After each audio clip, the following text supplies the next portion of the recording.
baby. And I'm very happy to welcome back to the program today a man who's been a popular co-host, a popular guest. He's hosted many segments here on the show. It is none other than the 1980 winner of the WFIA Photographer of the Year Award, Mr. Jim Cornette. What?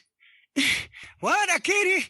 The mothership blew out my fucking conundrum there in my ear. You know, that thing that beats against the whistle that causes you to hear in your ear? Other than Dusty, how many people called the TBS show in the 80s the mothership?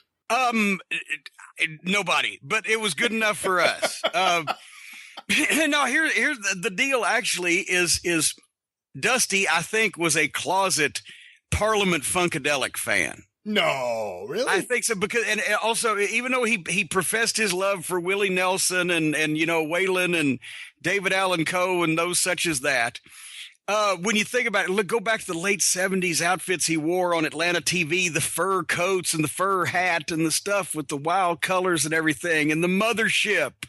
He was a white George Clinton from West Texas. That's how he was able to appeal to the minorities. I'm sure Dusty could have stood right up there, I bet you, and sung you every single word of the lead of Flashlight without missing a daggum tick.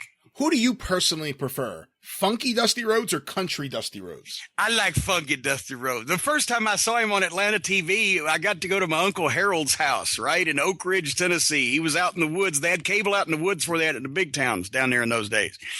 And we got Atlanta TV, and there was Dusty Rhodes talking about his $1 million smile, and the psychedelic camera lady push on in to get a close-up of the American dream.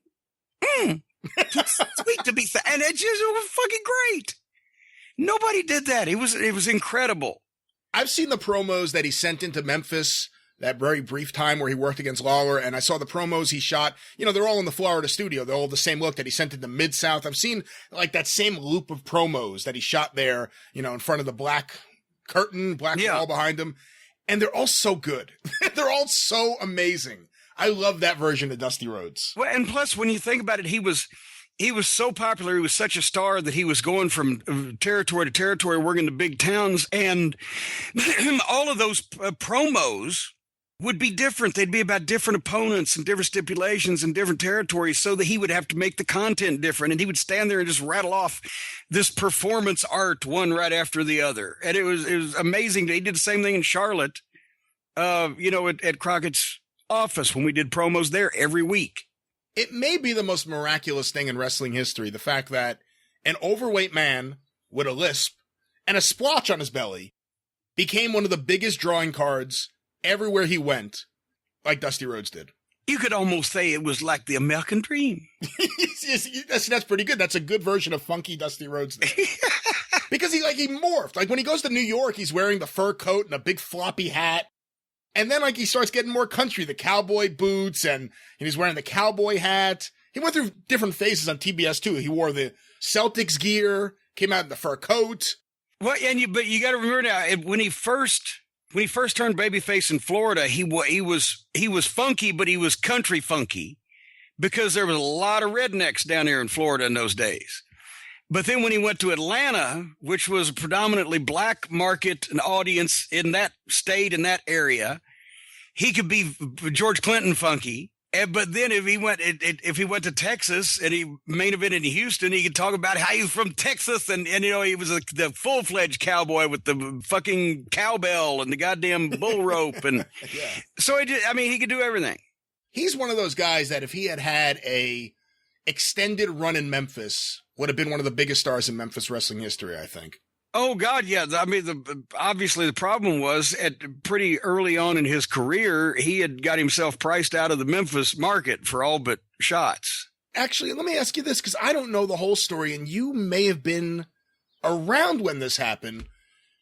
At some point, Dusty got upset at Lawler and maybe Jarrett, too, in the 80s. I think maybe around the time they were touring the Great American Bash. And didn't he at one show, leave an autographed photo in Jerry Lawler's bag? To the King Preliminary Boy, signed The American Dream? No, it wasn't to the King Preliminary Boy. It was something like, it was witty Dusty. It wasn't just a slap in fucking Lawler's face. It was something to the effect of, to Jerry the King Lawler, I'm glad you were able to be on my card or something like that, you know, where it was kind of witty Dusty. It wasn't just, hey, fuck you, flunky. But, you know, he had to, but, and to be honest, and with all fairness to all parties, when we did the Great American Bash 1986 in the Liberty Bowl next door to the Mid-South Coliseum and didn't have Jerry Lawler on the card on the 4th of July, we did like fucking 1,200 people in that goddamn 50,000 seat stadium. So there was a level of need on both sides in that instance. But nevertheless, I digress.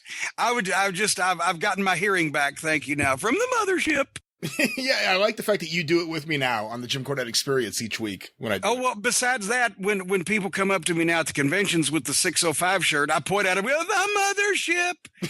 And all the normal people who have no fucking idea what I'm talking about around us then begin, no, I'm kidding. I jest.